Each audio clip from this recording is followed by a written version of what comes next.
आपल्या सगळ्यांना नमस्कार. खरं तर मला वाटतं 1-2-3 महिन्यापूर्वी एकदा आदरणीय प्रणवजी गोखले यांच्याबरोबर संवाद करताना त्यांनी अशा प्रकारच्या शिबिराची कल्पना मांडली आणि त्यातून हे शिबिर संपन्न होतं आहे. मला खरं पहिल्याच दिवशी यायचं होतं, पण पहिल्या दिवशी मला जमलं नाही यायला. मला वाटतं आत्तापर्यंत 5-6 उपनिषदांवर आपल्यासमोर विवेचन झालेलं आहे आणि त्यातल्या म्हणजे खरं तर मगाशी सर म्हटले त्याप्रमाणे एखाद्या तासात किंवा एखाद्या छोट्याशा सेशनमध्ये याचा परिचय करून देणं हे अतिशय अवघड काम आहे. खरं तर मला नेहमी असं वाटतं की जन्माला येणं आणि जन्मल्यानंतर मरेपर्यंत जिवंत राहणं हेच सगळ्यात अवघड काम आहे.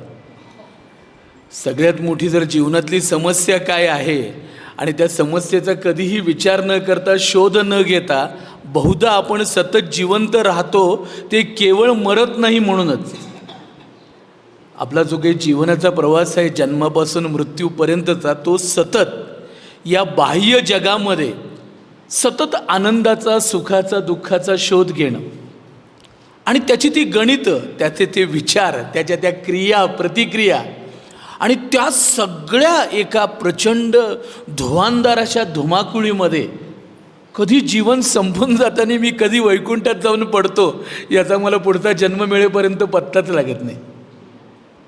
कधीच मला प्रश्न पडत नाहीत की मी कोण आहे, मी कुठून आलो आहे, मी कशासाठी आलो आहे, माझ्या जीवनाचं नक्की ध्येय काय आहे, माझी आनंदाची नक्की व्याख्या काय आहे, कुठल्या गोष्टीनं मला सुख होतं, कुठल्या गोष्टीनं मला आनंद होतो.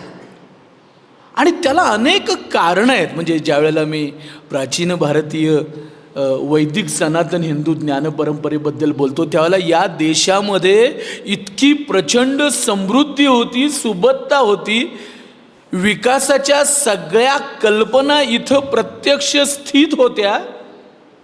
याचं केवळ आणि केवळ कारण या देशामध्ये, या देशाचा जो प्राण आहे, या देशाचा जो आत्मा आहे, तो आत्मा अध्यात्म हा होता, तो आत्मा नैतिकता हा होता, तेजस्विता हा जीवनाचा भाग होता, निरपेक्षता, निर्लेप पद्धतीनं जीवन जगणं.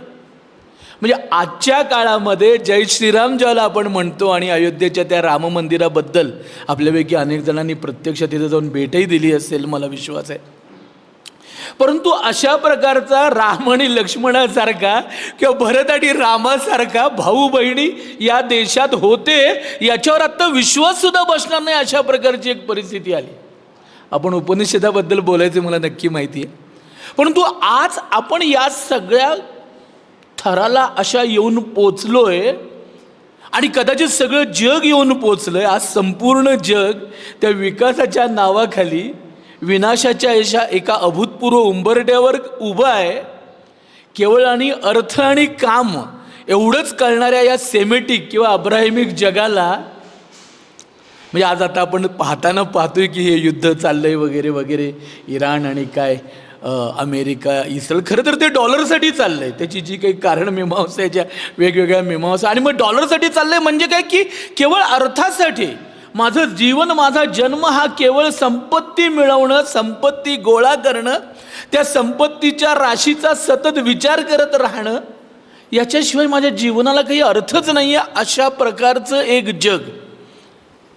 आणि अशा या जगामध्ये मला अतिशय वाटतं की आपण खूप भाग्यवान. आज मला माझ्या सद्गुरूंची, परमपूजनीय डॉक्टर काकांची अतिशय आठवण येते. डॉक्टर श्रीकृष्ण दत्तात्रय देशमुख, कोल्हापूरजवळ मुरगुड आहे, या ठिकाणी आत्ता वय झाले काकांचं, पण याच ठिकाणी त्यांनी जवळजवळ 35-36 वर्ष अशा प्रकारच्या वेगवेगळ्या विषयांवर, मला वाटतं की गणपतीनंतर, अनंत चतुर्थीनंतर 1 आठवड्याची अशी शिबिरं व्हायची. आणि मलासुद्धा माझ्या देवाच्या कृपेमुळं मला ती शिबिरांमध्ये सहभागी होण्याची संधी मिळाली. आज तुमच्याकडे बघून मला असं वाटतं की it is again a process. ज्यावेळेला मी ती शिबिरं सुरुवातीला आलो त्यावेळेला मलासुद्धा वाटत होतं की मी कुठं आलो आहे आणि काय हा सगळा प्रकार आहे. आणि मग तो समजून घेताना हळूहळू दमादमानं स्वतःला समजवत, स्वतःला प्रेमानं थोपटत, अनेकदा आपल्यालाच वाटतं की या सगळ्याची आपल्याला काय गरज आहे, म्हणजे मला अतिशय आनंद वाटतो की आपण आज सगळे इथं आलात. काहीतरी कुठल्या तरी जन्माचं नक्की पुण्य आहे, काहीतरी तुमचे मला असं वाटतं की शुभ कर्म आहेत. ती कर्म तुम्हाला या ठिकाणी घेऊन आलीत असं त्याला त्यांनी मला सांगितलं. त्याला ते मला कळलं नाही, परंतु नंतर किती वेळा सज्जनगडच्या वाऱ्या झाल्या मला माहीत नाहीत, पण त्याच्यानंतर हळूहळू लक्षात येतं की होय, आपण कुणीतरी अशा प्रकारचे विशेष परमेश्वराचे कदाचित लाडके आहोत, म्हणून आज आपण इथं आलोय. आणि हे सगळे विचार नाही तर आपल्या दैनंदिन जीवनात याचा कधी संबंधच येत नाही. आणि मग त्यातनं आलेले वेगवेगळे भ्रम, अध्यात्मातले भ्रम, अध्यात्मातल्या भ्रांती, कर्मकांड सगळी, ते पुण्या मुंबईसारख्या शहरामध्ये चालणाऱ्या त्या सगळ्या गणपतीच्या मिरवणुका आणि वेगवेगळ्या दुकानदारी जी काही सगळ्याकडे आलेली आहे सगळी आणि मग त्यातनं निर्माण झालेला आत्यंतिक गोंधळ.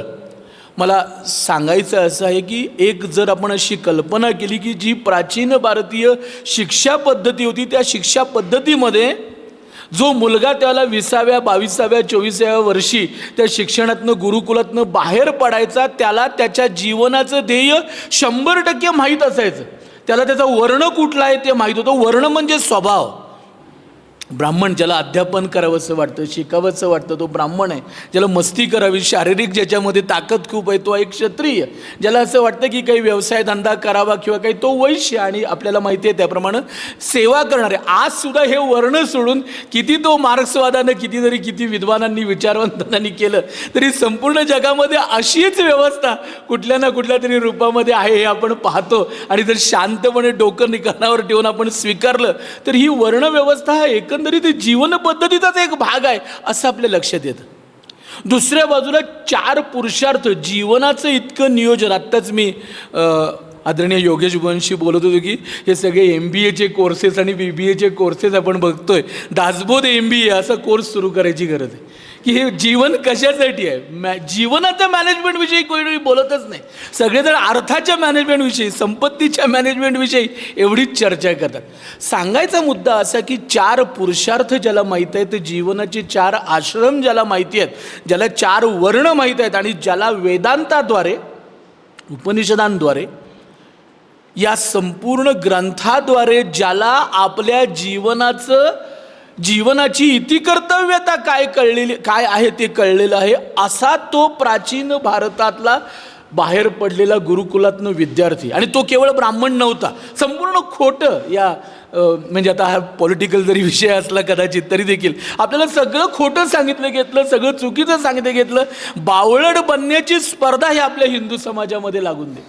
आज हिंदू समाजालाच त्यांच्या धर्मज्ञानापासून त्यांच्या अत्यंत तेजस्वी अशा, अत्यंत प्रलयंकारी आणि एका अर्थानं संपूर्ण जगाला वसुदैव कुटुंबकम अशा पद्धतीनं प्रत्यक्ष आचरणाची मॉडेल्स दाखवणाऱ्या या सगळ्या लोकांना इतक्या गोंधळात टाकलं गेलं. त्यांना सांगितलं गेलं की इथं कायम स्त्रियांवर अन्यायच होत आहेत, शूद्रांवर अन्यायच होत आहेत. म्हणजे हे जे काही समाजवादी विचार आणि त्यातनं सगळा निर्माण झालेला गोंधळ. आणि त्यामुळं प्रत्येक गोष्ट, म्हणजे काल रात्री कुणीतरी प्रश्न विचारला, त्यांची क्षमा मागून मी म्हणतो की म्हणजे मला सुद्धा तो टाक जो माझ्या कुलदेवतेचा आहे किंवा माझ्या कुलदेवतेच्या उपासना माझा काही फायदा होतोय काय असाच विचार करायचा आहे. आणि मग त्याला छान श्रद्धेचा मुलामा चढवला आहे माझ्या कुलदेवतेचा इष्ट. म्हणजे खरं तर या इतक्या उदात्त कल्पना हा इतक्या गुळगुळीत आपण करून टाकल्यात. कुणाचा दोष आहे वगैरे असं नाही, त्याही दादांचा दोष आहे असातला त्याच्यातला भाग नाही. एकंदरीत व्यवस्थेनं आता अशा याच्यामध्ये आणलेलं आहे. आणि म्हणून ही उपनिषद ज्यावेळेला आपण अभ्यास करतो, या उपनिषदांचा मूळ उद्देश, उपनिषद ही ब्रह्मविद्या शिकवणारी आहेत. आता आपण म्हणतो ही ब्रह्मविद्या काय भानगड आहे, कारण आपल्याला केवळ भाजी भाकरीच्या विद्येतच इंटरेस्ट आहे. आजचं शिक्षण किंवा आजचं जीवन हे केवळ पॅकेज बेस झालं आहे. मला कितीचं पॅकेज, हां तुमच्याकडे आलं तर किती पॅकेज मिळेल, यांच्याकडे आलं तर किती पॅकेज मिळेल, म्हणजे शिक्षणाचा किंवा एकंदरीत जीवनाचा उपयोग केवळ आणि केवळ मला किती संपत्ती मिळते इतक्यापर्यंतच झालेला आहे. अशा वेळेला ही ब्रह्मविद्या शिकवणारी, जीवनाचं ज्ञान शिकवणारी, परमार्थाचं विज्ञान शिकवणारी अशा प्रकारची ही विद्या, अशा प्रकारचं हे ज्ञान, याच्यावर चिंतन करण्याची आपल्याला बुद्धी झाली, ही सुद्धा मला असं वाटतं की आयुष्यातली फार मोठी कृपा आहे ईश्वराची. ही पहिली स्टेप आहे आपल्या आयुष्यातली की आपण अशा पद्धतीचा विचार करू शकतो. आजूबाजूला सगळे आपल्याकडे, म्हणजे मला नेहमी असं वाटतं, माझं शब्दप्रयोग थोडे हार्श आहेत, पण त्या अर्थ आणि कामाच्या उकिरड्यावर लोळणं म्हणजेच जीवनातला सर्वोच्च आनंद. अशी सगळी आजूबाजूची परिस्थिती असताना ती सोडून त्याच्यापेक्षा वेगळं काहीतरी मला शिकायचं आहे, समजून घ्यायचं आहे, अशा प्रकारचा विचार मनात येणं आणि तो तुम्ही प्रत्यक्ष अंमलात आणून इथं आज आलात, मला असं वाटतं ही एक अतिशय आनंदाची पर्वणी आहे. आणि यातून म्हणजे अध्यात्मामध्ये सुद्धा, जसं तो इन्शुरन्सचा एक तुम्हाला माहिती असेल, मी आता इन्शुरन्समध्ये PhD केली आहे किंवा त्यातली पुस्तकं लिहिलीत म्हणून सांगतो की insurance is a matter of solicitation असं म्हटलं जातं. Same thing is applied here also, की इथं सुद्धा वेळ आल्याशिवाय काही होत नाही. आज माझी आई पण माझ्याबरोबर आलेली आहे. माझी आई वडील या सगळ्यांना म्हणजे सद्गुरू कृपा प्राप्त झाली, गुरूंकडनं दीक्षा प्राप्त झाली. माझ्या पत्नीला मी अनेकदा म्हटलं पण तिच्या बाबतीत काही तो योग येत नाही. माझ्या सद्गुरूंना ज्याला मी विचारलं त्याला ते म्हणाले की थांब बाबा, तिची वेळ येईल त्याला मिळेल. आता ती वेळ येणं हा जो काही प्रकार आहे, ह्याच्यात सगळं रहस्य दडलेलं आहे आपल्या जीवनाचं. ती वेळ आल्याशिवाय, ती भूक लागल्याशिवाय आपण या ठिकाणी येत नाही. म्हणजे या ठिकाणी म्हणजे फक्त हेच ठिकाण, एकंदरीत या विषयांकडे येत नाही असं आपल्याला म्हणते. परमार्थ, अनेकदा परमार्थ किंवा धार्मिकता किंवा कर्मकांड किंवा मी हिंदू आहे किंवा धार्मिक आहे या बाबतीत आपल्याला केवळ असं वाटतं की मी काही कर्मकांड करतो, मी कुंकू लावतो, मी रोज देवळामध्ये जातो, मी काय ते वेगवेगळे सण उत्सव साजरे करतो म्हणजे मी धार्मिक आहे, म्हणजे मी हिंदू आहे. खरं तर याच्यामध्ये हे इतकं सूक्ष्म आहे. अनेकांना वाटतं की परमार्थ किती सोपं आहे, म्हणजे माळ घेतात लोक, त्याच्यावर पुन्हा आणखी ती पिशवी बांधतात आणि ती माळबीळ मोजतात आणि मी माळ मोजतो. म्हणजे परमार्थ हा एक करायचा आहे आणि एक आहे दाखवायचा.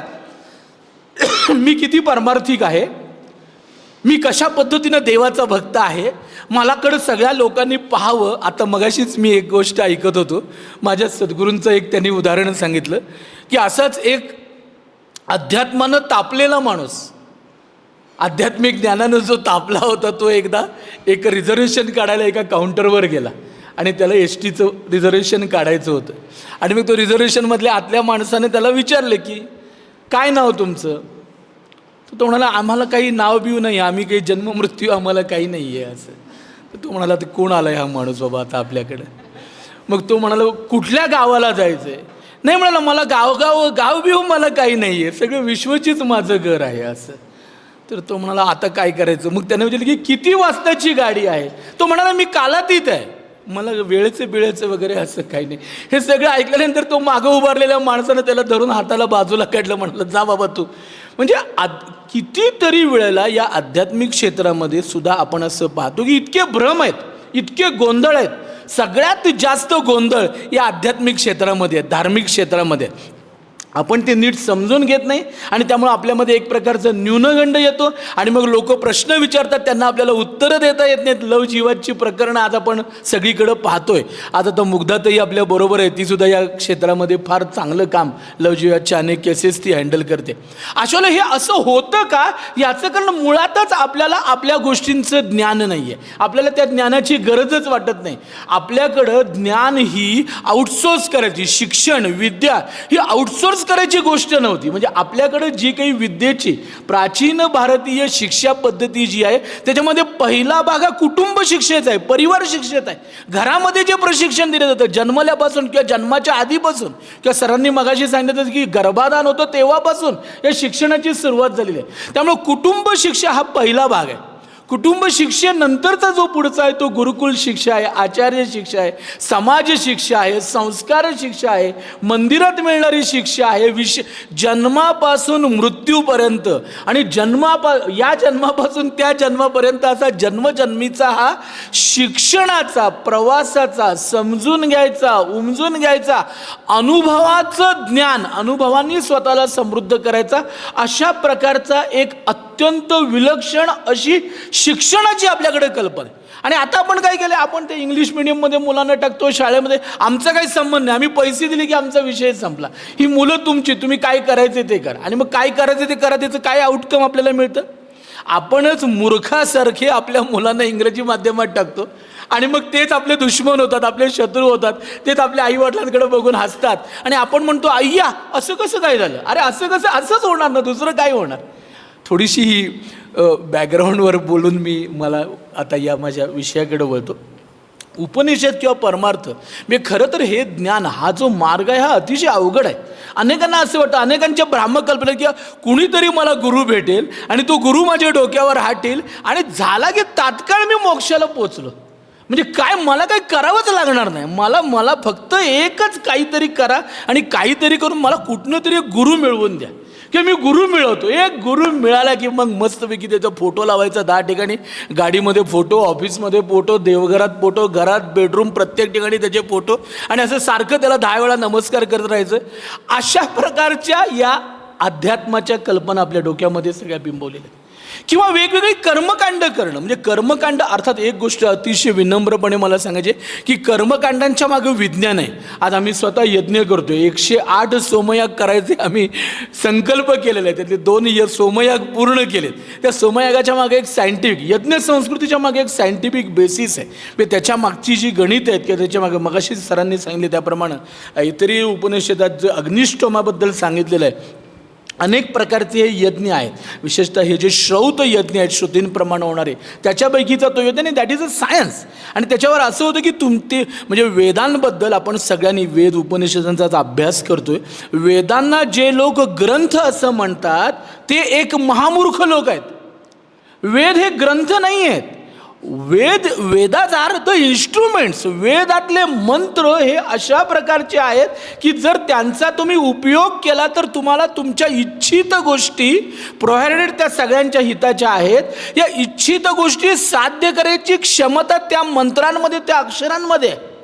त्यामुळे वेद हे इतर जसे ग्रंथ आहेत, इतर जशी पुस्तकं आहेत, ते बायबल आणि हे कुराण वगैरे सोडून द्या, पण इतर पण आपण जी पुस्तकं म्हणतो, पाहतो, तसे वेद नाही आहेत. वेद अर्थ इन्स्ट्रुमेंट. वेद हे अक्षरशः अत्यंत जागृत अशा प्रकारचा वाणीचा प्रकार आहे आणि त्याचा उपयोग करून मानवानं, म्हणजे आपण सगळेजण हे समजून आहेत, केवळ मला असं वाटतं संपूर्ण जगामध्ये ही आपली जी हिंदू संस्कृती आहे तीच केवळ हे जाणू नये की आपण जे सगळे पृथ्वीवर आलेलो आहोत ते टुरिस्ट म्हणून आलेलो आहोत. त्यामुळे केव्हा तिकीट फाटेल आणि केव्हा वर जाईल हे आपल्याला माहीत नाही, परंतु त्या सगळ्या प्रवासामध्ये आपण इथं असताना आपलं जीवन अधिकाधिक सुखी व्हावं, आनंदी व्हावं, अशीच गर्जना वेदातल्या या वेगवेगळ्या मंत्रांनी केली. वेगवेगळे मंत्र देवाकडे काय प्रार्थना करतात, ते देवाकडे त्या यज्ञामध्ये आवाहन करतात की आम्हाला भरपूर गायी मिळू देत, आम्हाला भरपूर संपत्ती मिळू दे, भरपूर धनधान्य मिळू दे, सगळीकडे सुख असू दे, सगळे आनंदात असू देत, सर्वांची प्रगती होऊ दे, आणि आमच्यासारखं कृण्वन्तु विश्वम आर्यम, संपूर्ण जगाला आम्हाला आमच्यासारखं बनवायचं. म्हणजे काय करते आम्ही, ज्ञान किंवा आमची जी काही सगळ्यात चांगल्या गोष्टी आहेत त्या आम्हाला सगळ्यांना वाटायच्यात, सगळ्यांना त्या समजून सांगायच्यात, सगळ्यांना त्या पद्धतीनं पुढं न्यायचं. अशा पद्धतीचा जो काही विचार आहे तो विचार हा वेदातला विचार आहे. त्यामुळे वेदांना ग्रंथ म्हणणं हे वेदांवर अन्याय केल्यासारखं आहे. आणि आपल्याला त्यातलं काहीच कळत नसल्यामुळं आपल्याला त्याची काहीच 4 वेदांची नावं सांगा म्हटले तर सांगता येत नाही. उपवेदांचा तर पत्ताच नाही कुणाला. वेदांग वगैरे सांगणं हा म्हणजे पुन्हा वेद किंवा वेद आपण म्हणतो what is Vedic literature. Actually Vedic लिटरेचरमध्ये हे ज्याला 14 विद्या आणि 64 कला असं आपण म्हणतो. What is that? 14 विद्या आणि 64 कला हे प्राचीन भारताचं सिलेबस आहे, प्राचीन भारताचं करिक्युलम आहे. जीवन कसं जगावं याच्यावर भाष्य करणारं हे ज्ञान जे आहे त्याच्या मागं 14 विद्या ह्या तत्त्वज्ञान आहेत. 14 विद्या ही फिलॉसॉफी आहे, ती सांगते की हे ज्ञान कशासाठी. आज आपण केवळ ज्ञान घेतो, लोकांचं 70 वर्ष 80 वर्ष किती माणसं. आता मध्ये मी शारदापीठाला गेलो होतो ह्याच्यामध्ये काश्मीरमध्ये, शंकराचार्यांचं शारदापीठाच्या त्या ठिकाणी. तर तिथं मला माझ्याबरोबर आलेली एक व्यक्ती जवळजवळ मला वाटतं 84 वर्षाची. तर म्हणजे त्यांना मी काही प्रश्न विचारले तर त्यांनी त्यांची उत्तरं इतकी होती की काही जीवनाला ध्येय नाही आहे, नुसतं मी जगत आलो आहे, चाललं खाऊन पिऊन मस्त, मुलं मुली सेटल झालेली आहेत, यांची लग्न झाली आहेत, मुलगाला एवढा पगार आहे, नातवाला एवढा पगार आहे, नातीला एवढा पगार आहे, याच्या पलीकडे काही विषयच नाही. तर अशा या सगळ्या सिनेरिओमध्ये या भारतीय ज्ञान परंपरेचा जो काही हा भाग आहे, हे जे ज्ञान आहे, हे शिक्षण आहे, हे आपण समजून घेणं, ते आत्मसात करणं हे अतिशय आवश्यक आहे. उपनिषद हे ब्रह्मविद्येविषयी भाष्य आहे. ब्रह्मविद्या म्हणजे मी कुठून आलो आहे, मी का आलो आहे, माझं अस्तित्व या ठिकाणी का आहे आणि त्यातून मला नक्की जायचं कुठं आहे, मला ज्ञान करून घ्यायचं. आणि मग ते ज्ञान करण्यासाठी मला वेगवेगळे मार्ग, वेगवेगळ्या प्रकारचे अभ्यास करायचे. मी म्हटलं तसं या 14 विद्या, 4 वेद, 4 उपवेद आणि 6 वेदांग, याला 14 विद्या म्हणतात. त्याच्यामध्ये पुन्हा आपण ॲडिशन रामायण महाभारत केलं आणि धर्मशास्त्र वगैरे केलं. काही 14 म्हणतात, काही 18 म्हणतात. 64 कला, त्या कला वेगवेगळ्या आहेत. आपल्याकडे दुर्दैवानं एक असं सांगितलं गेलं की हे जे भारतीय ज्ञान आहे हे केवळ धार्मिक आहे, केवळ कर्मकांडी आहे, याचा जीवनाशी काही संबंध नाही आहे, ह्याच्याकडे लक्ष देऊ नका, हे 70 नंतर त्याचं वाचन करा, 80 नंतर वाचन करा, ह्याचा काही उपयोग नाही. आणि म्हणून आपण सुद्धा विनोदानं का असायना असं म्हणायला सुरुवात केली की पुराणातली वांगी पुराणात. खरं तर पुराण हा भारतीय इतिहासाचा, ज्ञानपरंपरेचा एक सॉलिड असा एन्सायक्लोपीडिया आहे. पुराणांचा जर आत्ता आपण नीट अभ्यास केला, आमचे एक फॅकल्टी आहेत अरुण कुमार म्हणून, ते DGP होते पोलीसचे ओरिसामध्ये, तर त्यांनी आता अभ्यास करून असं सिद्ध केलं की इसवी सनापूर्वी 71,000 वर्षापर्यंतचा इतिहास आपल्याला पुराणामध्ये मिळतो. प्रोव्हायडेड पुराणातला फापट पसारा आपण बाजूला काढायला पाहिजे, पुराणांचं नीट परीक्षण करायला पाहिजे आणि त्यातल्या बाकीच्या गोष्टी बाजूला ठेवायला पाहिजेत. सांगायचा मुद्दा असा की आपणच आपल्या धर्मग्रंथांची, आपल्या ज्ञानपरंपरांची कुचेष्टा करायची एक सवय आपल्याला लावून घेतली आणि त्यातून आत्ताचा हा सगळ्या आत्ताच्या ज्या काही समस्या निर्माण झाल्या त्या त्यातून निर्माण झाल्या. आणि त्यासाठी पुन्हा आपण सगळ्यांनी जागृत होऊन, समजून उमजून यांचा अभ्यास करणं आणि तो पुढं नेणं, तो वेगवेगळ्या लोकांशी संवाद करून बोलणं, सांगणं, ही आज फार मोठी गरज बनलेली आहे असं मला अतिशय प्रकर्षानं सांगावंसं वाटतं. मांडुक्य उपनिषद, एकूण उपनिषदांबद्दल कालपासून आपण सगळं ऐकतोय. सरांनी मगाशी सांगितलं तशी 108 आहेत, म्हणजे गीतासुद्धा, भगवद्गीता सोडून सुद्धा अनेक गीता आहेत. तुम्ही काही जणांनी त्यांचं ऐकलं, शिवगीता आहे, अवधूत गीता आहे, वेगवेगळ्या प्रकारच्या गीता आहेत. आपल्याला फक्त गीता म्हणजे भगवद्गीता एवढंच माहिती आहे. उपनिषदांमध्ये हे जी काही प्रमुख 10-11 उपनिषद आहेत त्यातलं हे मांडुक्य उपनिषद हा जो एक अतिशय छोटा, अतिशय लहान अशा प्रकारचा ग्रंथ आहे. म्हणजे एकूण या 10 उपनिषदामध्ये सगळ्यात अर्वाचीन, म्हणजे सगळ्यात नंतर असं जे लिहिलं गेलेलं आहे ते उपनिषद म्हणजे हे मांडुक्य उपनिषद आहे. मंडूक नावाचे एक ऋषी होते, त्या ऋषींनी हे लिहिलेलं आहे आणि अत्यंत कमी, म्हणजे कमीत कमी म्हणजे किती की त्याच्यात केवळ 12 गद्य मंत्र आहेत. केवळ 12 मंत्रांचं इतकं छोटंसं, म्हणजे आपल्याकडं पूर्वीपासून सूत्रबद्ध पद्धतीनं बोलायची सवय, म्हणजे आपल्याकडे टेक्निक्स आहेत. टेक्निक अशी आहेत की काही लोकांकडे अशी टेक्निक असतात की जी गोष्ट 10 शब्दात बोलू शकतो, 10 वाक्यात बोलू शकतो, त्याच्यासाठी ते 1000 वाक्य वापरतात. हे पण आपल्याकडे टेक्निक आहे. म्हणजे तुम्हाला तुमच्या समोरचे श्रोते बघून कुठल्या गावात बोलताय, तुम्ही शहरात बोलताय, त्यामुळे तुम्हाला ते स्किल पाहिजे की जी गोष्टी मी 10 शब्दात सांगतो तिला मला 1000 शब्द लागतील. पण दुसरं स्किल असं म्हणे की ज्याला मला 10,000 वाक्य बोलायला लागतील ते मी केवळ 5 वाक्यात सांगेन. जो शहाणा आहे त्याला कळेल, बाकी ज्याला कळणार नाही. आणि मग ते सगळ्यांना कळणं अपेक्षित पण नाही. म्हणजे आपल्याकडे असंही म्हटलं जातं की ज्ञान हे जो अधिकारी शिष्य आहे त्यालाच मिळायला पाहिजे, त्याच्याचकडे ते गेलं पाहिजे, अनाधिकाऱ्याकडे जाऊन उपयोग नाही. म्हणून आता हे जे काही पाहतोय सगळेजण आता ते अणुबॉम्ब बनवत आहेत आणि जे काही अनाधिकारी लोकांकडे ज्ञान गेलं, जसंच आपण ही टेक्नॉलॉजी बघतो, इंटरनेट किंवा ही सगळी, आणि त्याच्यामुळं काय काय होते ते सगळं आपण पाहतोय.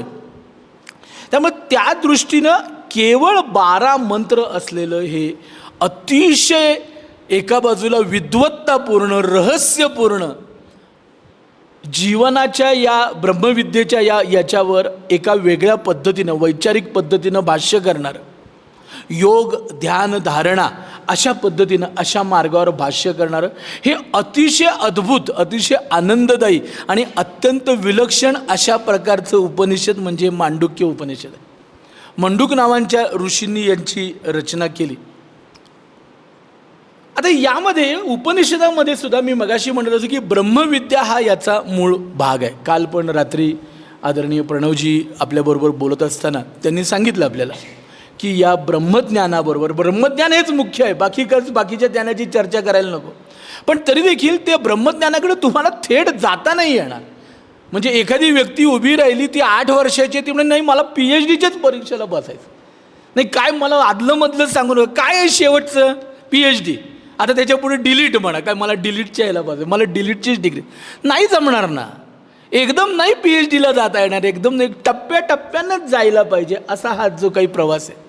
तर त्या सगळ्या याच्यामध्ये उपासना उपासना पद्धती आणि उपासना कशा पद्धतीनं करावी, उपासनात येणारे वेगवेगळे अडचणी, त्याच्यावरचे असणारे मार्ग, हे आपल्याला समजावून सांगण्याचं काम या उपनिषदामध्ये केलेलं आहे.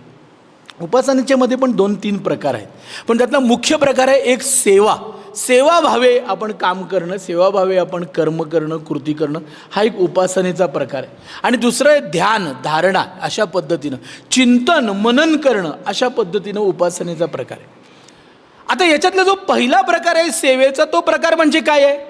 तो म्हणजे आपण भगवंताची, ईश्वराची पूजा करणं. मग षोडोपचार पूजा करा.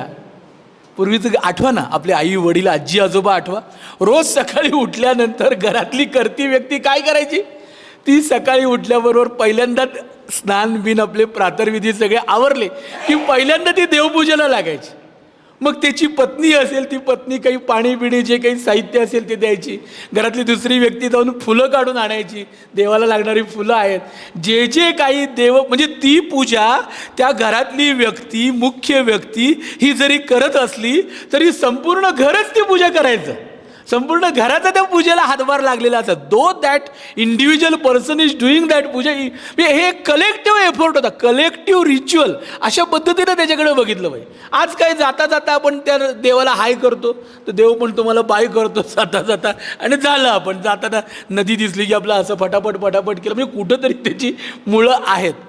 तर सांगायचा मुद्दा असा की त्या देवतांची पूजा करणं, घरातल्या देवतांची, कुलदेवतांची, इष्टदेवतांची, आवडणाऱ्या देवतांची, आणि मग त्यांची पूजा, षोडोपचारे पूजा, मग त्यांचे काही यज्ञयाग करणं, काही त्यांची जी काही नैमित्तिक, म्हणजे एक नित्यकर्म आहे, एक नैमित्तिक कर्म आहे, अशा पद्धतीने त्यांच्या पूजा करणं, साधना करणं, व्रत करणं, अनुष्ठान करणं. आपल्या दृष्टीनं हल्ली का झालं, एक सत्यनारायण पूजा झाली की संपलं, आय एम धार्मिक. एकदा उदक शांत घातली, ते काय आपण एकदा हे केलं वास्तू शांत. एकदा खरं आपलं ग्रह, म्हणजे आपल्याकडं वास्तूमध्ये सुद्धा वास्तुपुरुष अशी कल्पना आहे. ते वास्तूमध्ये सुद्धा एक ईश्वरी तत्व आहे, आणि त्या ईश्वरी तत्वाला प्रसन्न करण्यासाठी तुम्ही वर्षातनं एकदा, 2 वर्षातनं, 3 वर्षातनं एकदा त्याची उदक शांती करायला पाहिजे आपल्या घरामध्ये. आणि मग या सगळ्या कर्मकांडांची चेष्टा केली गेली. असं म्हटलं गेलं की हे ब्राह्मण लोकांनी सगळं डोक्यामध्ये घातलंय, त्यांची पोटं भरणे. ब्राह्मण द्वेष हा मला असं वाटतं आजच्या या सगळ्या सामाजिक पतनाचं जर सगळ्यात मुख्य कारण काय आहे, विशेषतः गेल्या 100-150 वर्षाचा जर आपण अभ्यास केला, आणि विशेषतः आमच्या बारामतीच्या काकांचं जर आपण काही प्रताप पाहिले, तर त्या सगळ्याचं मूळ, आणि कुणी बोलत नाही, सगळा गुडी समाज झालाय. कुणी टीका करत नाही, कुणी बोलत नाही. प्रत्येकाला भीती वाटते, मला काही झालं तर, अरे मरणारच आहेस ना एकदा. माझे सद्गुरू नेहमी म्हणतात की हे जे माझं शरीर आहे त्याला मी किती रंगवलं, त्याला किती पावडर लावली, त्याला किती त्याचं काय आवडीचं खायला घातलं, जे काही त्या शरीराचं सगळं केलं. म्हणजे मी अपूर्वाला पण हे सांगतो, आमच्या ऑफिसमधल्या बाकीच्या मुलींना सुद्धा, की ह्याचे किती लाडकोड जरी केले तरी एक दिवस ते जाळायचंच आहे. त्यामुळे ते एक चांगलं उत्तम यंत्र आहे. शरीर हे एक उत्तम यंत्र आहे. त्या यंत्राचा अधिकाधिक उपयोग करून घ्या, आणि मग जाळायचं नाही तर त्याचा चांगला उपयोग करा. शरीर, मानवी शरीर हे एकमेव अशा प्रकारचं साधन आहे की जे तुम्हाला मुक्तीपर्यंत, याची देही याची गॅरंटी दिली.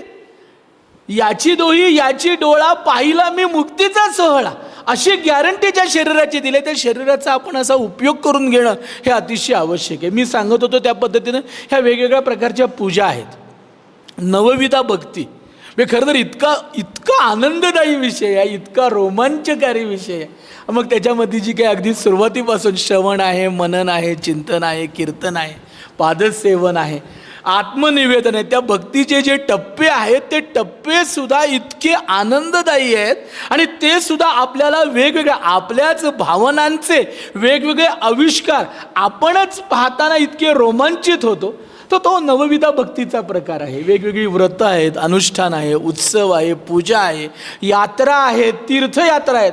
प्रयागला आता तुमच्यापैकी किती काही लोक गेले असतील, मला नक्की वाटतं की त्या प्रचंड अशा लाखो लोकांच्या गर्दीमध्ये कुणी त्या, म्हणजे एकदा मला सांगायला तुम्हाला नक्की आवडेल की एकदा मी वाराणसीमध्ये गुरुचरित्राचं पारायण केलं, आणि त्या पारायणाला परमपूजनीय, ज्यांना आता वॉकिंग गॉड म्हणतात, असे परमपूजनीय गणेश्वर शास्त्री द्रविड महाराज, त्यांनी मला सांगितलं की मी समारोपाला नक्की येणार. आणि आम्ही एक 40-50 लोक होतो. गुरुचरित्राचं पारायण छानपैकी मला वाटतं दुर्गा घाटावर एका जुन्या वाड्यामध्ये आम्ही राहिलो होतो. छान पारायण केलं, रोज गंगेमध्ये स्नान. तर त्यांनी त्या दिवशी त्या सांगितलं की मी या वेळेला बरोबर त्यावेळी येतो. आणि गंमत म्हणजे ती जी काही वेळ होती त्या वेळेच्या आधी 5 मिनटं महाराज आले. तुम्हाला माहिती आहे पायात चप्पल विप्पल घालत नाहीत, वाहनांचा वापर करत नाही, म्हणजे वॉकिंग गॉड. टेंबे स्वामींसारखं जर आता तब्येत सध्या बरी नाही आहे, पण गणेश्वर शास्त्री द्रविड ते त्याच ठिकाणी आले. आमच्याबरोबर त्यांनी ती सगळी परिक्रमा केली. जवळजवळ 6 किलोमीटर अंतर्गृही परिक्रमा ती काशीतली आम्ही सगळी केली. तर प्रत्येक ठिकाणी प्रत्येक घाटावर गेल्यानंतर तिथे घाटातली ते गंगाबाईचं पाणी असं हातात घ्यायचे, उंजळी भरून प्यायचे, प्राशन करायचे, डोक्यावर टाकायचे सगळे आमच्यावर. पण माझ्या बरोबरचे जे सगळे लोक होते त्यातले कितीतरी लोक म्हणायचे अरे किती पाणी घाण आहे, त्याच्यामध्ये किती प्रदूषण झालं आहे, आणि मग ते मळकट पाणी आपण कशाला अंगावर घ्यायचं. आणि मग मी म्हणतो बघा आपला हा भाव आहे आणि त्यांचा भाव कसा आहे बघा, की ते त्याच्याकडे बघत, ते त्याच्याकडे गंगा मैया म्हणतात, ते म्हणतात माझी आई आहे, ती जशी आहे तशी माझी आई आहे. ही जी एक उत्कटता आणि ही अनुभव, आणि मग त्यांना काहीच होत नाही ना. जो माणूस आधीच शंकित आहे, ज्याला 100 शंका, तो काय आयुष्यामध्ये करू शकतो, म्हणजे हा सांगायचा एक मुद्दा. नवविधा भक्ती, तर हा जो एक सेवेचा भाव आहे, सेवा करणं, भक्ती करणं, आणि मग त्या भक्तीतनं ईश्वराची कृपा होणं, आणि मग ईश्वराची कृपा झाल्यानंतर मग कुठंतरी आपल्याला सद्गुरूंची भेट होणं, सद्गुरूरूपी. म्हणजे आता याच्यात अनेकदा प्रश्न याच्यावर म्हणतात की मला प्रत्यक्ष देहधारी गुरु नाही मिळाला तर मी गोंदवल्याला जाऊन माळ घातली तर चालेल का, किंवा नक्की चालेल ना. पण देहधारी गुरु असणं हे अतिशय आवश्यक आहे. म्हणजे जसं याच्यात चैतन्य महाराज खूप छान पद्धतीनं म्हणतात, ते चैतन्य महाराज देगलूरकर, की तिथं तुम्हाला गाडीला ड्रायव्हर पाहिजे ना. एक ड्रायव्हर जर तो समोर प्रत्यक्ष असेल तुम्हाला, तर बरं सगळेजण काय रामदास स्वामींसारखे थेट श्रीरामांना आवाहन करून एवढी आज प्रत्येकामध्ये ताकद राहिलेली नाही आहे ना. त्यामुळे सद्गुरू हवेत. मग सद्गुरू रूप भेटतात, गुरु भेटतात, कुठंतरी गुरु भेटतात, गुरूंची कृपा होते, आणि गुरूंच्या कृपेतून मग त्या साधना प्रवासातनं ज्याला आपण पुढं जातो त्याला आपल्यावर आत्मकृपा होते. अशा प्रकारचा हा एक भाव आहे, हा सेवाभाव आहे. दुसरा भाग आहे तो म्हणजे ध्यानरूपानं, आणि तो ध्यानरूप म्हणजे जप करणं, समाधी, ध्यान, धारणा, जे अष्टांग योगामध्ये ज्याबद्दल म्हटलंय, यम नियम यांच्या मार्गदर्शनाखाली ते प्रत्यक्ष आपल्या जीवनामध्ये त्याचं आचरण करून पुढं जाणं, हा जो काही मार्ग आहे तो ध्यान मार्ग आहे. आणि त्या प्रकारच्या मार्गावर, त्या प्रकारच्या साधनेच्या मार्गावर जे विवेचन केलंय ते या मांडुक्य उपनिषदामध्ये केलेलं आहे. या मांडुक्य उपनिषदेचा विषय हा विशेषतः विचार करून, बौद्धिकदृष्ट्या ठाम निश्चय करून, आधी तर्क लावा, आधी विचार करा, चर्चा करा, स्वतःशी चर्चा करा, भांडा, पण एखादी गोष्ट एकदा समजून घेतली आणि तिचा एकदा निश्चय केला की ती मी काही जरी करणार, आणि त्या पद्धतीनं त्या मार्गावर पुढं जाणं, हा मांडुक्य उपनिषदाचा मेन हेतू आहे, किंवा त्याचं मेन प्रयोजन हे अशा प्रकारचं आहे. या मांडुक्य उपनिषदावर खरं तर मी म्हटलं तसं की केवळ 12 मंत्रांचं असा हा उपनिषद आहे. याच्यावर ज्यांनी भाष्य केलं आहे, त्याच्यावर ज्यांनी कारिका रूपानं भाष्य केले ते आपल्या शंकराचार्यांचे गुरूंचे गुरु आहेत, गौडपादाचार्य. आपल्याला सगळ्यांना माहिती आहे की श्रीमद शंकराचार्यांचे गुरु हे गोविंद स्वामी हे नर्मदेच्या किनारी राहत होते. गोविंद भगवतपाद या नावानं त्यांना ओळखलं जात होतं. त्यांचे गुरु हे गौडपादाचार्य. आणि तुम्हाला गंमत वाटेल की या गौडपादाचार्यांचा जो इतिहास आहे तर ह्या सांगलीजवळ विटा नावाचं गाव आहे. त्या विट्या गावाच्या अलीकडं, विट्याच्या जवळ एक भोपाळ नावाचं गाव आहे, तिथे एक शुकदेवाचा डोंगर आहे. आणि त्या शुकदेवाच्या त्या डोंगरावर, त्या भोपाळ नावाच्या गावामध्ये एक विष्णुदेव आणि गुणवंती नावाची एक कुटुंब राहत होतं. आणि त्यांच्या पोटी या पुत्राचा जन्म झाला आणि त्याचं नाव शुकदत्त असं ठेवलं गेलं. आणि मग शुकदत्त लहानपणापासून त्यांना विरक्ती होती, जशी समर्थ रामदास स्वामींना होती, ज्ञानेश्वर माऊलींना होती. आपल्याकडे अशी असंख्य उदाहरणं आहेत. बाहेरच्या जगामध्ये त्यांना हे माहितीच नाही, ते कल्पनाच करू शकत नाहीत. म्हणजे भारताच्या बाहेर, म्हणून म्हटलंय की भारत ही एकमेव अशी आहे की जी मोक्षाची भूमी आहे, त्यागाची भूमी आहे.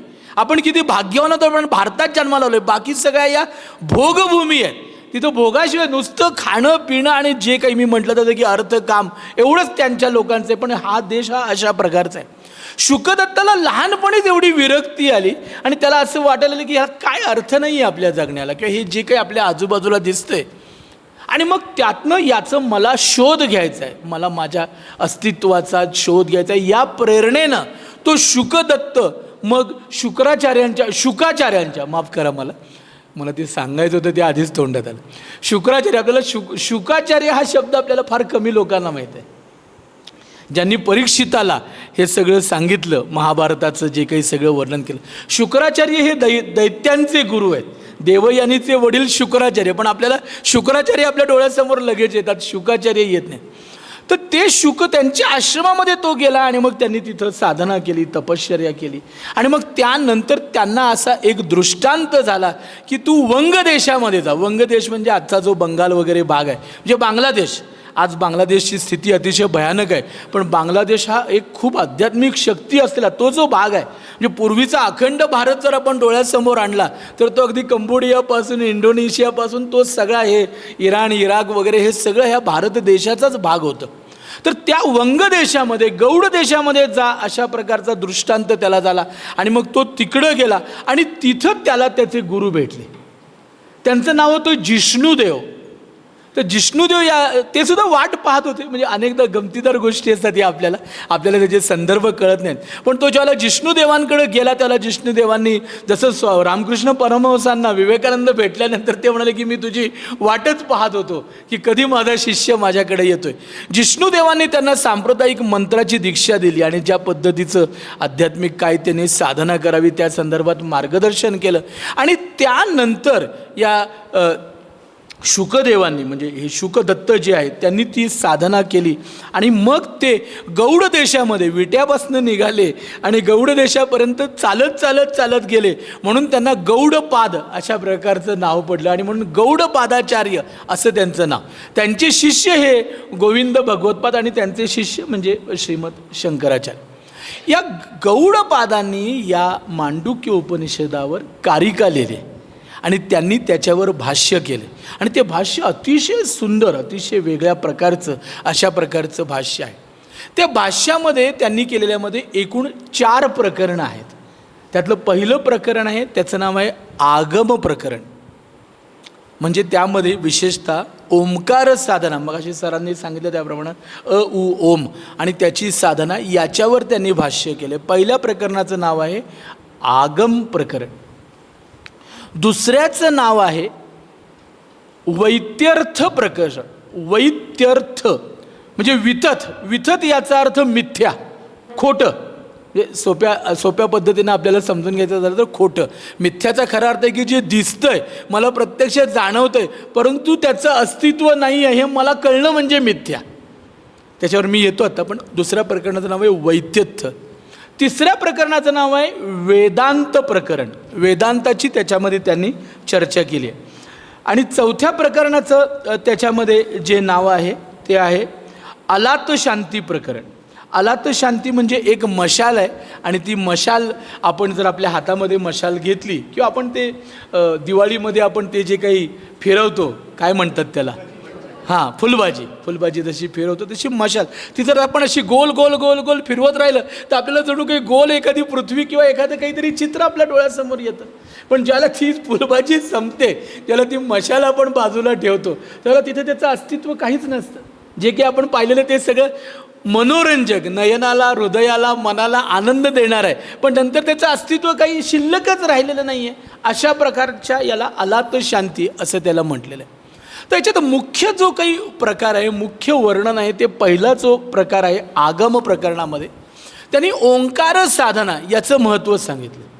आणि ओंकार म्हणजे ओंकाराचं एक वैशिष्ट्य आहे की ओम हा वैदिक मंत्र आहे. वैदिक मंत्रांना मर्यादा आहेत. आपल्याला अनेकदा वाटतं की मर्यादा कशा, म्हणजे या समानतेच्या मूर्खपणाच्या चर्चांमध्ये सगळं समान लेवलला आणि समाजवादाचा जो काही प्रकार आहे तर त्याच्यामध्ये अभ्यास नसल्यामुळं आपण वाटेल तशा गोष्टी करतो. म्हणजे मग गुरुचरित्र स्त्रियांनी वाचावं की न वाचावं, वेद मुलींनी स्त्रियांनी, म्हणजे आता तर आपण काही बोलणं अवघड आहे, ते नारी शक्ती वंदनाचं काहीतरी झालं आहे आता, त्यामुळं काही बोलायला गेले की सगळ्या अंगावर येतील अशीच भीती वाटते. पण त्याच्या मागं आपण अभ्यास करत नाही. मूळ कारण तसं मनुस्मृती आहे. मी तर आता आम्ही मनुस्मृतीवर अभ्यासक्रमच सुरू करणार की कुणी मनुस्मृती वाचत नाही आणि सगळेजण जाळायला तेवढे पुढे येतात. अरे एकमेव, आणि खरं तर मनू हा क्षत्रिय होता, त्याचा काही याच्याशी संबंध नाही आहे ब्राह्मणाशी किंवा याची, पण ते म्हणजे ज्ञानाला कुठली जातच नसते ना.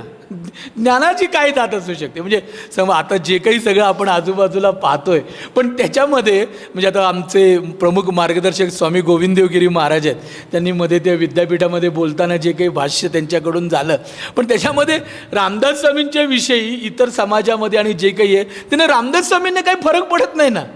फरक आपल्याला पडतो की आपण त्या ज्ञानापासून दूर राहतो, आपण त्या ज्ञानापासून आपल्याला वंचित करून घेतो. म्हणजे अमृतापासून मला वंचित करून घ्यायचं आणि ते काहीतरी घाणेरडी पेय प्यायची आणि त्यातच आनंद मानायचा, ह्याच्यासारखं काय बावळटपण आहे, याच्यासारखं काय मूर्खपण आहे.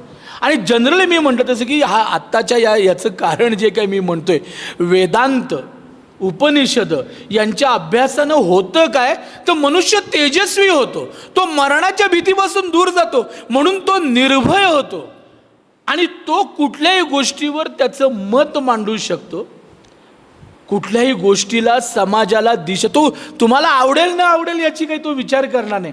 अशा प्रकारचं जे सामर्थ्य ज्ञानानं निर्माण होतं, अभ्यासानं निर्माण होतं, ते गमावलं आहे आपण, किंवा ते मिळवण्याची आज आपल्याला अतिशय गरज आहे. तर सांगायचा मुद्दा असा की ओंकाराची जी साधना आहे, ती साधना पहिल्या प्रकरणामध्ये त्यांनी आगम प्रकरणामध्ये त्यावर भाष्य केलं. ओम हा वैदिक मंत्र असून सुद्धा सर्व वर्णांना आणि स्त्रियांना सुद्धा ओंकाराची साधना करायची पूर्णपणे मुभा आहे. ओंकाराची साधना कुणीही करू शकतं, ओंकाराचं पठण कुणीही करू शकतं. काही जे काही किमान नियम आहेत ते पाळायलाच पाहिजेत, जी काही शुद्धी आहे, शौच आहे, ते किमान ते पाळायलाच पाहिजे. पण ओंकार हा वैदिक मंत्र असून सुद्धा सर्वांसाठी उपलब्ध अशा प्रकारचा हा ओंकाराचा मंत्र.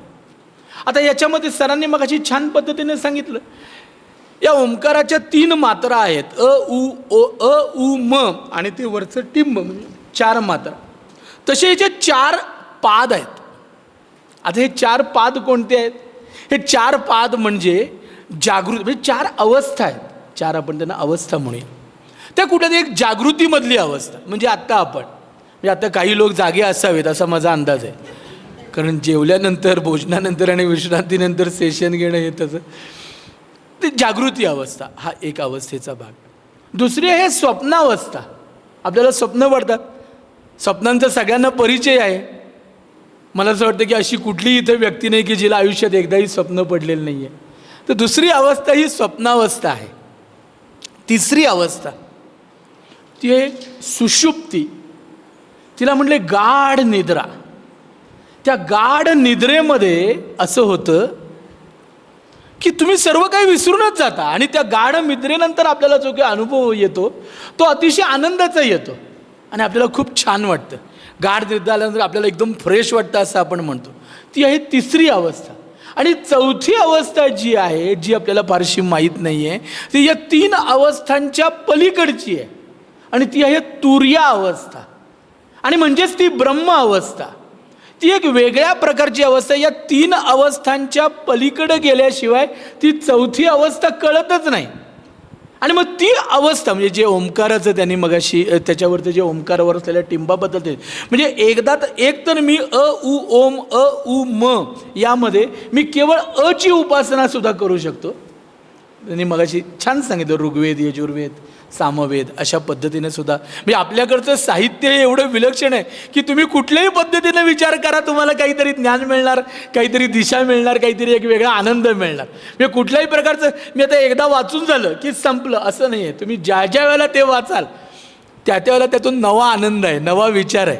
म्हणून आपल्याकडे जे म्हणणं आहे की अशक्य ते शक्य करिता सायास कारण अभ्यास करणं, सतत अभ्यास करणं. जीवनात स्वाध्यायाचं फार मोठं महत्त्व आहे. आपल्याकडं गुरुकुलातनं ज्यावेळेला तो मुलगा बाहेर पडायचा त्यावेळेला त्याला जो संदेश दिला जायचा त्याला समावर्तन संदेश असं म्हणतात. त्या समावर्तन संदेशामध्ये काय सांगितलं जायचं की घरातून आता तू या शिक्षागृहातून बाहेर पडतोयस, खरं बोल, सत्यम वद, धर्मम चर, स्वाध्यायात रत, स्वाध्याय कर, अभ्यास कर, अध्ययन कर, अध्यापन कर, मातृदेवो भव, पितृदेवो भव. पहिली गुरु आईला म्हटलंय, पितृदेवो भव, आचार्य देवो भव, अतिथी देवो भव, संपूर्ण सृष्टीमध्ये, ब्रह्मामध्ये, चराचरामध्ये देवत्वाची कल्पना आहे, ब्रह्माची कल्पना आहे. अशा पद्धतीचं शिक्षण या सगळ्या आपल्या इथं दिलं जात होतं. अ उ म या साधनेबद्दल आता आपण बोलतोय. तर या सगळ्यांमध्ये तुम्ही अची केवळ साधना करू शकता, केवळ ऊची करू शकता, केवळ मची करू शकता, आणि त्या चारींची मिळून एकत्र हा जो ओम आहे, या ओमची सुद्धा साधना करू शकता. ओंकाराची साधना ही अशा प्रकारची आहे. आणि ती कशा पद्धतीने, म्हणजे जो अ आहे तो जागृतीशी जोडला गेलाय, म्हणून त्याला वैश्वानर असं म्हटलंय. विश्वाशी संबंधित, आजूबाजूला आपल्या जे काही सगळं चालू आहे, आणि हे चालू आहे कधी कळतं? सकाळी उठल्यावर. जोपर्यंत झोपलेला आहे तोपर्यंत त्याला कशाचा काही पत्ता नसतो. आपल्या झोपेत आपल्या आजूबाजूला काय चाललंय, जगात काय चाललंय, काही काही काही कळत नाही. म्हणजे खरं तर झोप नसती तर माणसाची काय अवस्था झाली असते. झोप आहे म्हणून तर आपलं जीवन हे सुखकर आहे. तर ती जी काही अवस्था आहे, ती जी काही पहिली स्टेप आहे, वैश्वानर असं त्याला म्हटले, विश्व. दुसरी जी स्वप्नावस्था आहे त्याला तैजस अवस्था असं म्हटलं. तेज, तैजस, तैजसाशी संबंधित अशा प्रकारची ती दुसरी अवस्था आहे. तिसरी अवस्था जी निद्रेची अवस्था आहे, सुषुप्ती जिला म्हटले, गाढ निद्रा, तिला प्राज्ञ असं म्हटलंय. म्हणजे तिच्यामध्ये आपल्याला आनंदाची प्राप्ती होते. तिथं तुम्हाला स्वप्न नाही आहेत, तिथं तुम्हाला बाहेरचं जग काही दिसत नाही आहे, तिथं तुम्हाला पूर्ण आनंद आहे. आणि त्या झोपेतनं ज्याला तुम्ही, बरं गंमत अशी आहे, ही झोप लागते कधी कुणी गॅरंटीनं सांगू शकेल का?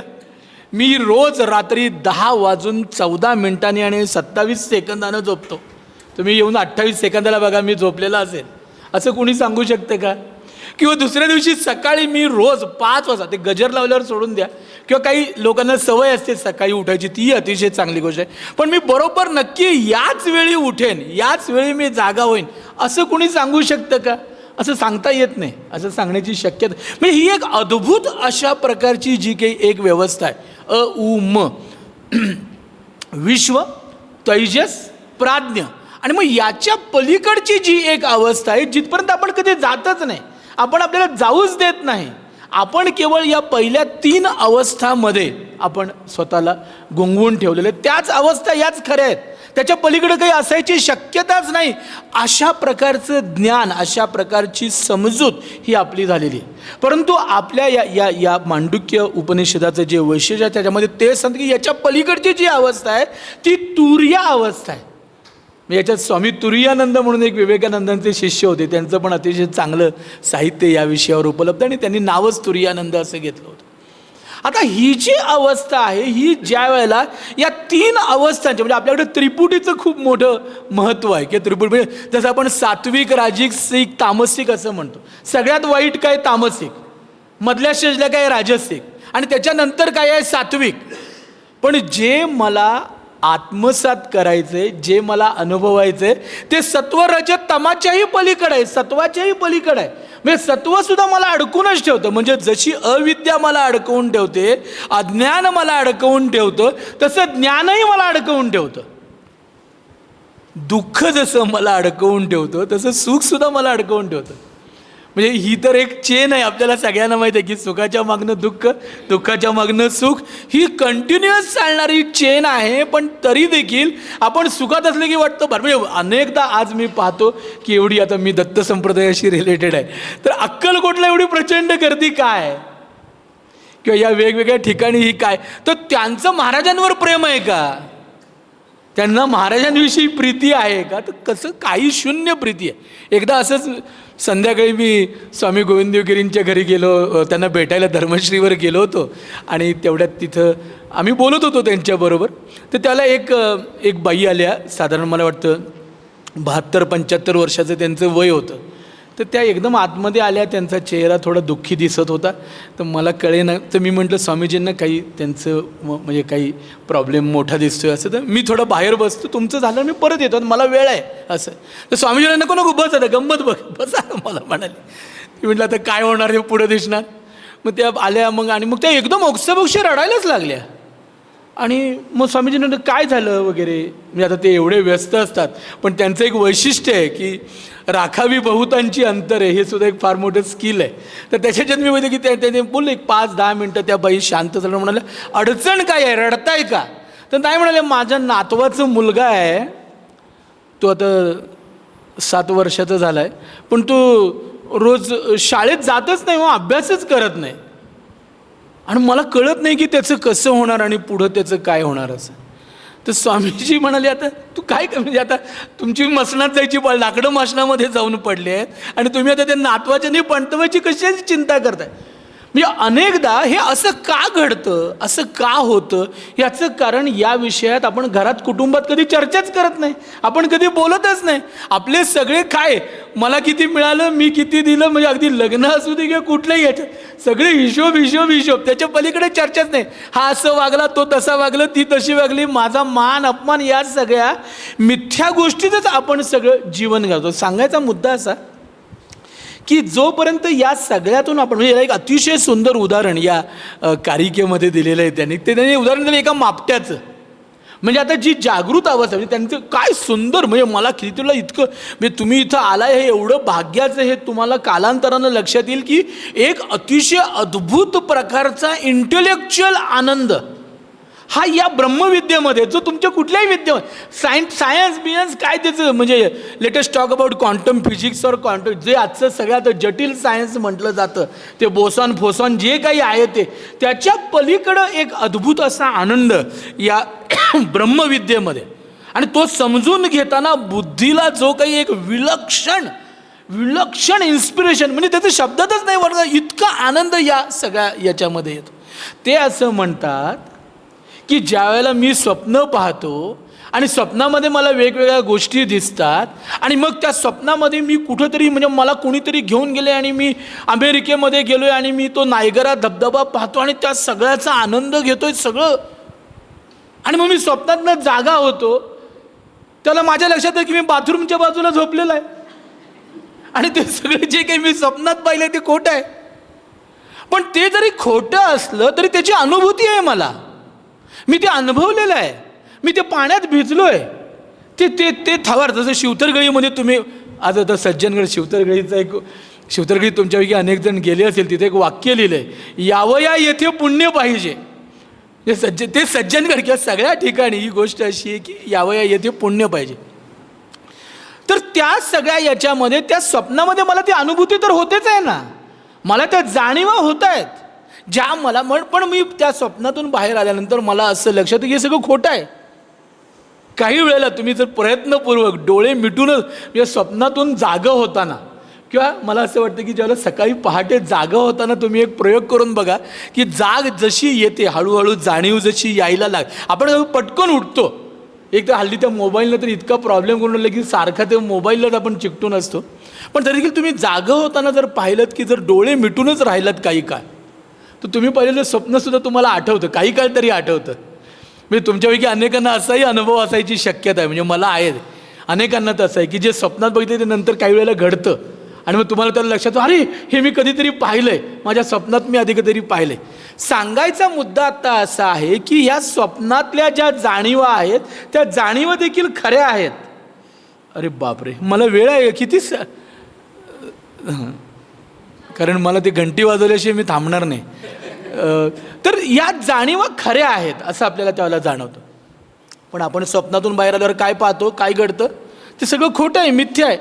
अगदी तशाच प्रमाणे ज्याला आपण जागृत अवस्थेमध्ये हे सगळं जग आजूबाजूचं पाहतोय ते सुद्धा तितकंच खोटं आहे. आता हे याच्यावर आपण विश्वास ठेवू शकत नाही, कारण आपल्याला हे सगळं जे जगत आहे ते अनुभवायला येतं. ते अनुभवायला कशामुळे येतं, ही जी काही पंचेंद्रिय आहेत, आपली 5 इंद्रिय आहेत, त्या इंद्रियांच्या द्वारे या सगळ्या गोष्टी आपल्याला सतत अनुभवायला येतात, म्हणून त्या आपल्याला खऱ्या वाटतात. तुम्ही सकाळी उठल्यानंतर कल्पना आपण अशी करा, सकाळी ज्या वेळेला आपण उठतो त्याच्या आधीची जी काही आपली अवस्था आहे ती अवस्था जी मी मगाशी म्हटलं तशी सुषुप्तीमधली आहे, निद्रेमधली आहे. तर त्या अवस्थेमध्ये तुम्हाला जाणीव नाही, इंद्रियांचीही जाणीव नाही. झोपेत तुमची इंद्रिय, स्वप्नामध्ये, आता स्वप्नामध्ये सुद्धा ज्याला आपण आनंद घेतो वेगवेगळ्या गोष्टींचा, तो त्या इंद्रियांद्वारेच घेतो. पण सुषुप्तीमध्ये गाढ झोपेमध्ये त्याचाही आनंद नाही आहे. स्वप्न जशी खोटी आहे तशी जागृतीतली अवस्था सुद्धा खोटी आहे, असं प्रतिपादन या उपनिषदानं केलं. आता हे प्रत्यक्ष आपल्याला पटवून घेणं खूप अवघड आहे, कारण आपण त्या इंद्रियांशी एवढे कनेक्टेड आहोत. आणि मग ते आपलं मन, बुद्धी, चित्त, अहंकार. सांख्य दर्शनामध्ये कुमटेकर सरांनी त्याच्यावर खूप चांगलं सगळ्या दर्शनांवर त्यांनी भाष्य केले की सांख्यांनी त्याची 25 लक्षणं सांगितलीत. ते देवबिव काही मानत नाहीत, ते ईश्वराला मानत नाहीत. त्यांनी त्याची 25 लक्षणं वेगवेगळ्या प्रकारची सांगितली, प्रमाणच सांगितलीत. आणि ती असतील तर आम्ही हे मान्य करतो, म्हणजे या पृथ्वीची किंवा उत्पत्ती कशी झालेली आहे अशा पद्धतीचा विचार आहे. त्याच्यामध्येच पतंजलीनं ईश्वर ॲड केलं आहे आणि 26 लक्षणांनी युक्त पतंजलीचं ज्ञान, अजून 6-7 लक्षणं घालून इतर दर्शनांनी त्याच्यावर भाष्य केले. पण त्याच्या पलीकडे म्हणजे आपल्याला सगळ्यांना माहिती आहे, सांख्य, वैशेषिक, न्याय, योग, पूर्वमीमांसा आणि उत्तरमीमांसा. उत्तरमीमांसा म्हणजे वेदांत आपण जे म्हणतो, आणि ही आस्तिक दर्शन आहे. आस्तिक दर्शन याचा अर्थ देवांवर श्रद्धा ठेवणारा तो आस्तिक, अशी आपली जनरल व्याख्या आहे. पण इथं तशी व्याख्या नाही आहे. इथं आस्तिक याचा अर्थ ज्याला वेद मान्य आहे, वेदातलं ज्ञान ज्याला मान्य आहे त्याला आस्तिक दर्शन असं म्हटले. म्हणजे ती वैदिक दर्शन आहेत. आणि जी उरलेली 3 आहेत, बुद्ध, जैन आणि लोकायत किंवा चार्वाक असं आपण ज्याला म्हणतो, ती 3 आहेत, ती अवैदिक दर्शन आहेत. त्यांना नास्तिक दर्शनं असं म्हटलं जातं. तर सांगायचा मुद्दा असा की स्वप्नामध्ये सुद्धा, जागृती अवस्थेमध्ये सुद्धा आपण जे काही सगळे अनुभव घेतो ते त्या इंद्रियांच्याद्वारे घेतो. पण ज्यावेळेला आपण गाढ निद्रेमध्ये असतो त्यावेळेला गाढ निद्रेमध्ये असताना आपल्या मनाचे, आपल्या इंद्रियांचे सर्व व्यापार शांत झालेले असतात, काही चालू नसतं. आणि मग तिथं तुम्ही ती जी गाढ निद्रा घेता. आता मग ह्या ज्या 3 प्रकार आहेत, 3 अवस्था आहेत, या 3 अवस्थांच्या पलीकडं तुर्यावस्थेला जाणं म्हणजे काय, तर जागेपणी आपण या 3 अवस्थांच्या पलीकडं जाणं. आणि त्यासाठी ह्या वेगवेगळ्या साधनं आहेत. आणि मग पहिल्या याच्यामध्ये मी म्हटलं तसं प्रमाणे त्या आगम साधनेमध्ये त्यांनी उ ओम याबद्दल भाष्य करताना त्याची साधना करावी. त्या साधनेतनं, त्या उपासनेनं, त्या टप्प्याच्या आपण पुढं जाऊ असं भाष्य केले. त्याच्यानंतरची जी काही उपासना आहे किंवा त्यानंतरचं जे काही प्रकरण आहे ते सगळं वैदिक वैत्यथ्य या प्रकरणामध्ये सांगितलं. म्हणजे मिथ्या अनेक गोष्टी, म्हणजे अनेक गोष्टीनं द्वैत लोक, म्हणजे मुळात मला असं वाटतं की आत्तापर्यंतच्या उपनिषदाच्या भाष्यामध्ये तुमच्या एक गोष्ट लक्षात आली अशी असेल की आपण सातत्यानं ज्याची चर्चा करतोय ते तत्त्व, त्या तत्त्वाचं नाव आहे ब्रह्म. त्या ब्रह्माला तुम्ही आत्मा म्हणा, त्या ब्रह्माला तुम्ही परमात्मा म्हणा, त्या ब्रह्माला तुम्ही कुठलाही, म्हणजे खरं तर त्याला नाव बिव काही नाहीच आहे, त्याला कुठलाही आकार नाही आहे, त्याला रस नाही आहे, गंध नाही आहे, त्याचं वर्णन करता येत नाही. म्हणजे वेदसुद्धा शेवटी सगळे थकतात आणि म्हणतात न इति न इति न इति, म्हणजे इथपर्यंत वर्णन करतात आणि म्हणतात हे नाही. म्हणजे पुन्हा आपल्याला माहिती आहे की दशांगुळे, म्हणजे सगळं त्याचं वर्णन करून सुद्धा तो एका अंगुळा एवढा अजून उरलेला आहे. विष्णू देवतेचं वर्णन करताना असं वर्णन केलं गेलं की त्याचं आता याच्या पलीकडं वर्णन करता येत नाही. म्हणून या ज्ञानामध्ये किंवा ब्रह्मविद्येमध्ये एका विशिष्ट क्षणी साधनेच्या, उपासनेच्या, अभ्यासाच्या अंगानं पुढं जात असताना एक अशी स्टेज येते की जिथं शब्द मंदावतात, शब्द थांबतात, शब्दांना त्याचं वर्णन करता येत नाही, शब्द ते सांगू शकत नाहीत, शब्द त्याच्याविषयी भाष्य करू शकत नाहीत, शब्द बोलू शकत नाहीत. आणि तिथून जो प्रवास सुरू होतो तो खऱ्या ज्ञानाचा, तो अनुभूतीचा प्रवास आहे. त्या अनुभूतीमध्ये होतं काय, मगाच्याच उदाहरणामध्ये जर मी सांगायलाचा प्रयत्न केला तर तो प्रयत्न असा आहे की त्या एका अनुभूतीच्या लेवलला आपण गेल्यानंतर आपण प्रत्यक्ष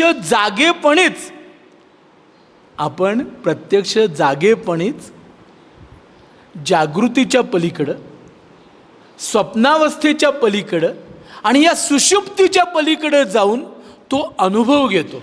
आणि तो एक इतक्या अद्भुत सुखाचा अनुभव असतो की ज्याची मी कधीही चव चाखलेली नसते. माझे जे आत्तापर्यंतचे सुखाचे विषय आहेत ते सगळे इंद्रियगम्य विषय आहेत.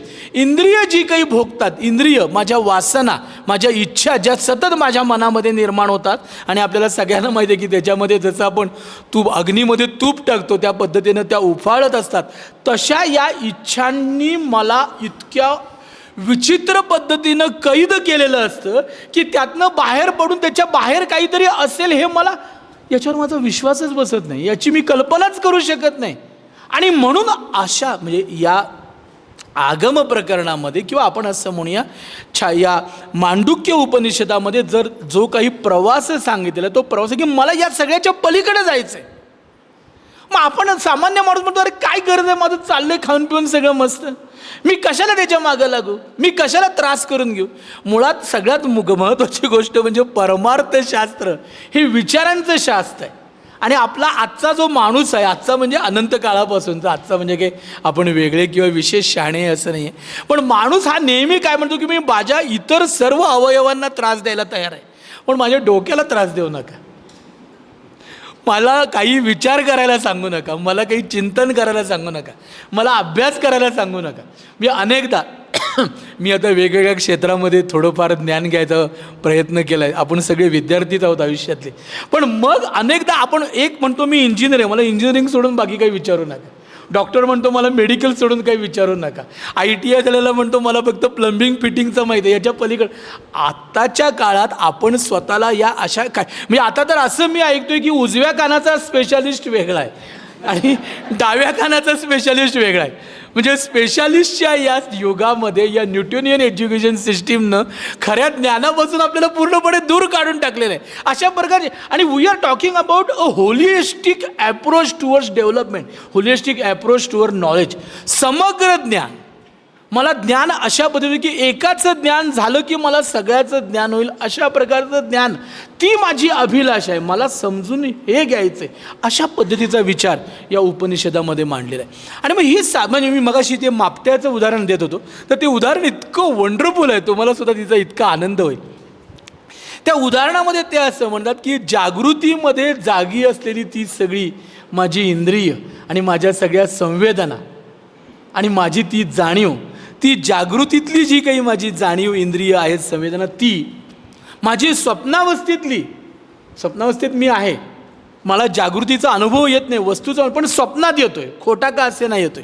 ती जी माझी स्वप्नावस्थेतली जाणीव आहे, ती इंद्रिय आहे, ती सगळी सुषुप्तीच्या वेळी एका मापट्यामध्ये जणू काही आतमध्ये भरली जातात आणि ती मापटं बंद केलं जातं. ते बंद होतं म्हणजे काय होतं, मला कुठल्याही संवेदना होत नाहीत, माझ्या मनात कुठलेही विचार येत नाहीत आणि मग जो मी गाढ झोपतो आणि त्यातनं जो काही मला आनंद होतो तो एक अद्भुत आनंद.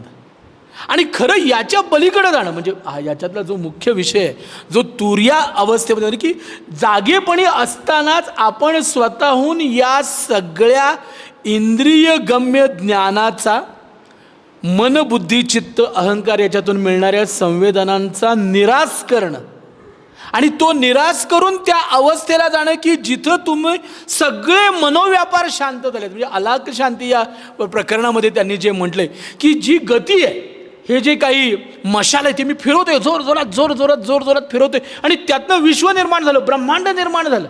म्हणजे जसं मगाशी सरांनी सांगितलं त्याप्रमाणे की हे जग निर्माण कसं झालं, तर त्याला एकोहम बहुश्याम, आपल्यापैकी अनेकांनी ऐकलं असेल की एकटंच होतं ते जे कोणी होतं ते कोण होतं माहीत नाही, कधी होतं माहीत नाही, कसं होतं ते. बिग बँग वगैरे इज ब्लडी नॉनसेन्स, ते तर सगळंच आता संपत चाललं. म्हणजे बिग बँगची थेअरी आता इतकी उलटी व्हायला लागली आहे.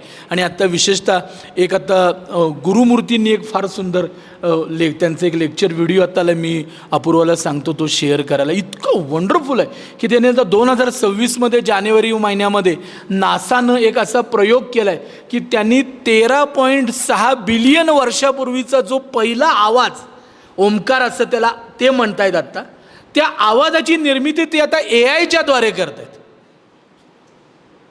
तो आवाज कसा असेल अशा पद्धतीने AIच्या मध्ये. तर आपल्याकडं हे जे भारतीय संगीत आहे त्या संगीतामध्ये तो आवाज ऑलरेडी उपलब्ध आहे. ती परंपरा अजूनही उपलब्ध आणि आजही अनेक शास्त्रीय संगीत गाणारे गायक त्या पद्धतीनं त्या स्वरांची, त्या श्रुतींवर आधारित स्वरांची निर्मिती करतात असं आपण पाहतोय. सांगायचा मुद्दा असा की त्या जी कुंडलं ते तत्व होतं त्याला इच्छा झाली आणि त्याच्या संकल्पातनं हे सगळं निर्माण झालं. आणि मग त्याला अनेक त्याच्यासाठी थेअरी मांडल्या जातात की त्याच्या ठिणग्या पडतात. आपण पाहतो की अग्नी आहे, एखाद्या ठिकाणी स्फोट झाला आणि त्याच्या सगळीकडे ठिणग्या पडल्या. ती जी ठिणगी आहे त्या ठिणगीमध्ये मूळ तत्व आहे किंवा मूळ जो स्फोट झाला आहे त्याच्यातले जे सगळे गुणधर्म आहेत ते ठिणगीत पण आहेत. म्हणून पिंडी ते ब्रह्मांडी, जीवात्मा ते आत्मा, जीवात्मा ते आत्मा, जीवात्मा ते परमात्मा, असा जो हा प्रवास आहे आपल्या सगळ्यांचा, हा प्रवास हा समजून घेणं, मी कोण आहे, मी कुठून आलो आहे, माझ्यातलं म्हणजे मगाशी जे मी सांगतोय त्या जागृत अवस्थेमध्ये, त्या स्वप्नावस्थेमध्ये ही जी काही सगळी माझी इंद्रिय आहेत आणि हे मन, बुद्धी, चित्त, अहंकार आहे, हे सगळे ज्याचा आनंद घेत आहेत किंवा त्याला ज्या अनुभूती मिळत आहेत त्या कशाच्या सत्तेवर मिळत आहेत, कुणामुळे मिळत आहेत? आम्ही म्हणतो देहामुळे मिळत आहे. तो देह आहे ना, त्याला डोळे आहेत ना, त्याला हात आहेत ना, त्याला पाय आहेत ना, त्याला अरे हो ना, मग मेल्यानंतर काय मिळत नाहीत? मेल्यानंतर त्याला कुठली अनुभूती काय येत नाही? याचं कारण ज्याच्या सत्तेवर हे सगळे व्यापार सुरू आहेत ते जे तत्व आहे ते ब्रह्मतत्व आहे, ते आत्मा आहे. त्याला तुम्ही काही त्याचं वर्णनच करतात नाही, केवळ सांगण्यासाठी, समजून सांगण्यासाठी. मगाशी सरांनी सांगितलं त्याप्रमाणे किंवा त्याला आमचे सद्गुरू अतिशय छान पद्धतीनं म्हणतात की नो द सिस्टम. एकंदरीत ही जी काही सगळी ब्रह्मांडाची व्यवस्था आहे, जगामध्ये चाललेले हे सगळे क्रियाकलाप आहेत, अभ्यास करा, चिंतन करा and try to understand, know the system. System समजून घ्या. म्हणजे जसं आपण आपल्या घरात एखादा टी व्ही आहे किंवा आपला मोबाईल आहे, तो मोबाईल अगोदर ते काय करतात, त्याच्यावर मॅन्युअल देतात. ते समजून घ्या सगळं, काय भानगड आहे ती बघा सगळी, कशा पद्धतीनं आपल्याला हे करायचं ते सगळं पहा. No the system, use the system, त्याचा वापर करा, ती सिस्टीम वापरा, समजून घ्या. हे तुम्ही कुठून आला, ही ब्रह्मविद्या काय आहे ती समजून घ्या, त्याचा उपयोग करा, त्यातून मुक्त व्हा, ज्ञानाच्या पलीकडे ज्ञान घ्या, ज्ञानाच्या या सगळ्याच्या पलीकडे जावा, अविद्येच्या पलीकडे जा. Know the system, use the system, get benefits of all this system and throw the system. System फेकून द्या, सिस्टीममध्ये अडकू नका. म्हणून आपल्याकडे असं सांगितलं की ज्ञानोत्तर जो महापुरुष आहे त्याला कुठल्याही प्रकारची बंधनं नाही, त्याला काही करावं लागत नाही. एकदा तो त्या मोक्षपदी पोचला, एकदा तो त्या ठिकाणी जाऊन पोचल्या नंतर त्याला कुठल्याही प्रकारचे अशा प्रकारचे साधनेचे वगैरे व्याप करायला लागत नाहीत. पण तरी देखील ते करतात, कारण ते लोकांना दाखवण्यासाठी ते आवश्यक असतं. आणि म्हणून त्याच म्हणजे आता श्रीकृष्ण, भगवान श्रीकृष्ण आपण म्हणतो, त्यांना सांदीपनी ऋषींच्या आश्रमात जायची काय गरज होती? पण तरी देखील ते गेले. 64 आणि 14 काहीतरी 78 दिवस त्यांच्या घरी राहिले आणि रोज एका दिवशी त्यांनी एक विद्या आणि कला यांचं त्यांनी आत्मसात केलं असं आपल्याला माहिती. तर अशा पद्धतीनं हा विषय गहन आहे, हा सूक्ष्म आहे.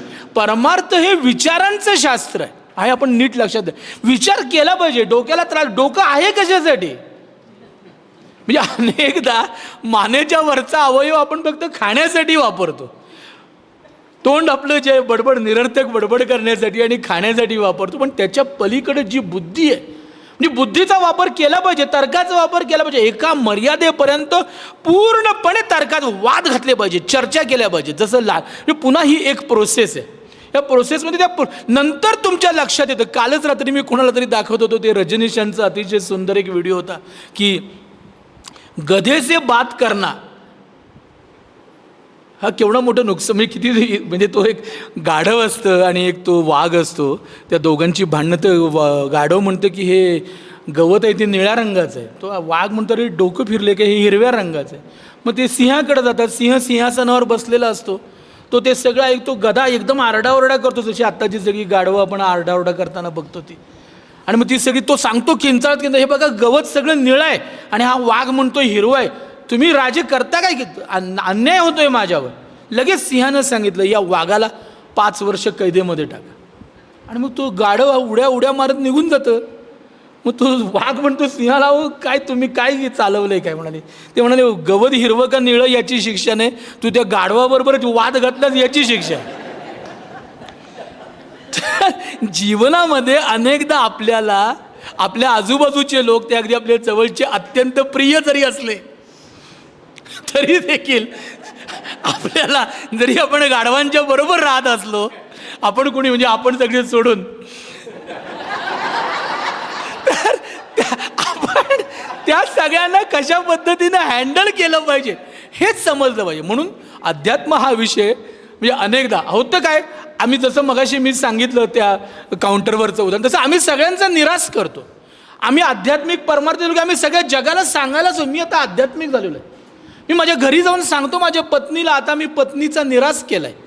ती म्हणते उद्या बसून बाहेर काही जेवण खाण, इथं घरामध्ये काही मागायचं नाही.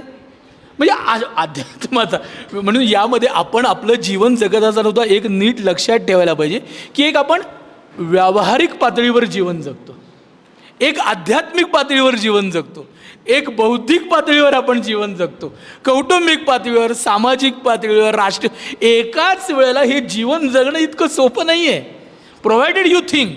नाहीतर काय, मी मगाशी म्हणत होतो माणसं जगतात कारण मरत नाहीत. पण जर आपल्याला त्याच्यातनं खरोखर काही शिकायचं असेल, समजून घ्यायचं, तर मला असं वाटतं की अशा पद्धतीनं या सगळ्या ब्रह्मविद्येकडं पाहिलं पाहिजे. आणि त्यामुळे आपल्या जीवनात सुद्धा प्रत्येक गोष्ट आपण आपल्याला विश्लेषण, आपण काय करतो, जगाचं विश्लेषण करायच्या मागं लागतो. जगाचं काय चुकतं, तो कसा आहे, ती कशी आहे, अरे मेले तुझं काय चाललंय ते बघ ना, तुझ्यात काय फरक. म्हणजे ते सचिन तेंडुलकरनं असं केलं, मग काश्मीरमध्ये असं केलं असतं तर बरं झालं असतं. मोदींनी नोटबंदी का केली, आणि मग आता हे नारी संशोधन, म्हणजे त्यांनी मुद्दामच हे सगळं केलं. तुझं संबंध काय बाबा, तुझ्या जीवनात काय चाललंय बघ ना, तुझ्या जीवनाच्या समस्या काय त्याच्यावर विचार कर ना. आणि सगळ्यात महत्त्वाची गोष्ट मला असं वाटतं की मी जरा जास्तच वेळ घेतला आहे, परंतु मला असं वाटतं की या जीवनामध्ये आपण प्रत्येकानं, म्हणजे तुम्ही कुठल्याही वयाचे, मला आज खूप आनंद आहे की काही तरुण मुलं मुलीसुद्धा या ठिकाणी आहेत. म्हणजे मी खूप भाग्यवान आहे की मला माझ्या वयाच्या 18व्या वर्षीच माझ्या वडिलांनी विवेकानंद केंद्रामध्ये पाठवलं होतं, बेंगलोरला, एस व्यासाला. आणि खूप लहानपणापासून मी वालचंदला असतानाच मी पत्राद्वारे दासबोध अभ्यासक्रम वयाच्या 20व्या-21व्या वर्षी पूर्ण केला. तुम्हाला सुद्धा सगळ्यांना मी विनंती करेन की प्रत्येकाने, विशेषतः तरुण मुलामुलींनी सगळ्यांनी पत्राद्वारे दासबोध अभ्यासक्रम पूर्ण करा. अशा प्रकारचे ग्रंथ हे आपल्या जीवनाला अतिशय मार्गदर्शन करणारे. म्हणजे तुम्ही इथं आलात हीच मला वाटतं खूप पहिली स्टेप आहे. पण तो अशा पद्धतीनं हा अभ्यासक्रम जीवनाकडं गंभीरपणे पाहिलं पाहिजे, या जन्माकडे गंभीरपणे पाहिलं. माझ्याकडे वेळ किती शिल्लक आहे. 2 प्रकार आहेत आपल्याकडे. एक प्रकार आहे की आज करे सो कल करो, कल करे सो परसो. अरे भैया इतनी क्या जल्दी है, अभी तो जीना है परसो. असा एक प्रकारचा आहे अप्रोच.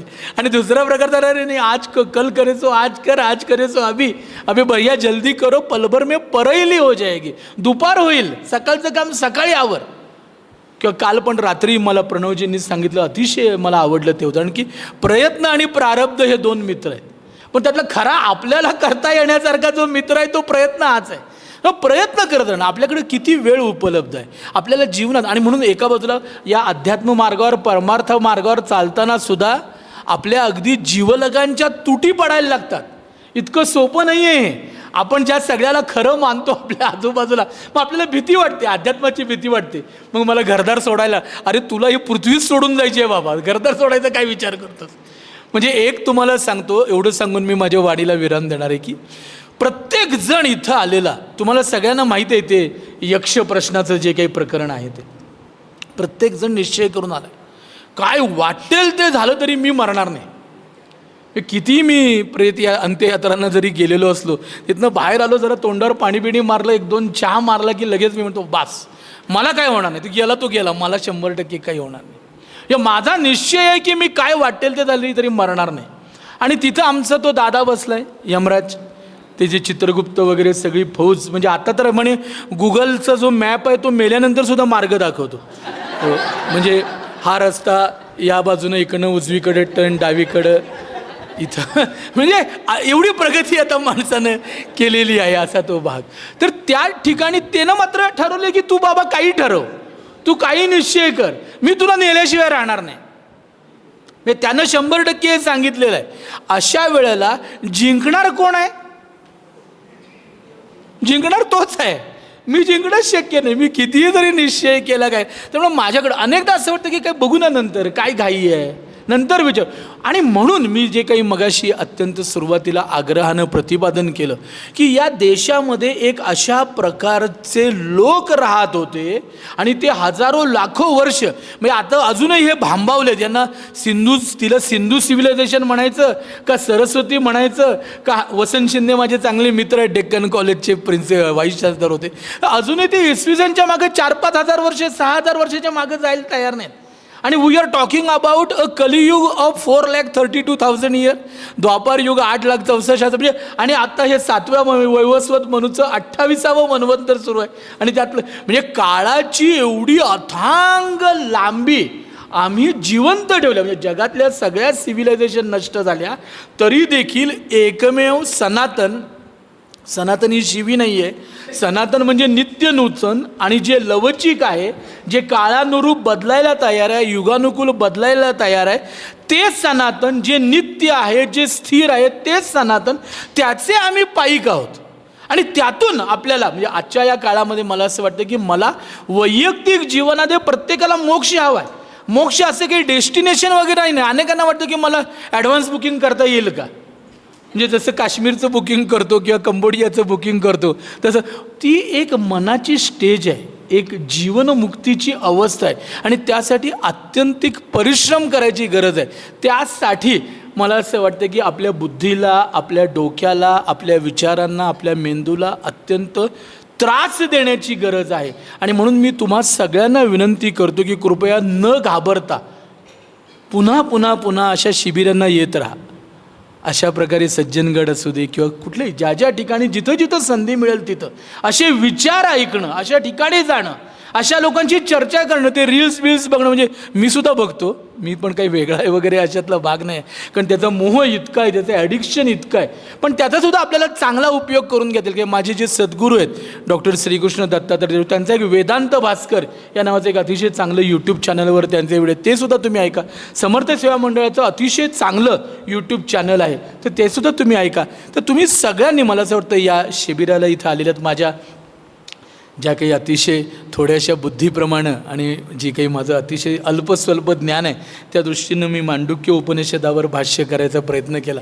परंतु हा एक कंटिन्युअस चालणारा प्रवास आहे आणि आपण सगळेजण अतिशय निर्धारानं, निश्चयानं हा प्रवास करावा आणि आपण सगळे त्या मोक्षरूपाला सगळे जावेत. आणि त्या ठिकाणी आपण सगळे, माझ्यासकट आपण सगळे, म्हणजे तुमच्या निमित्तानं मलासुद्धा मोक्ष मिळेल आणि आपण सगळे एकत्र भेटूया आणि आपण आपल्या जीवनामध्ये तसं लक्ष आपण सगळ्यांनी संपादन करूया, अशा प्रकारची इच्छा आणि प्रार्थना मी प्रभू रामचंद्राच्या चरणी, समर्थ रामदास स्वामींच्या चरणी व्यक्त करतो आणि माझ्या वाणीला विराम देतो. जय जय रघुवीर समर्थ.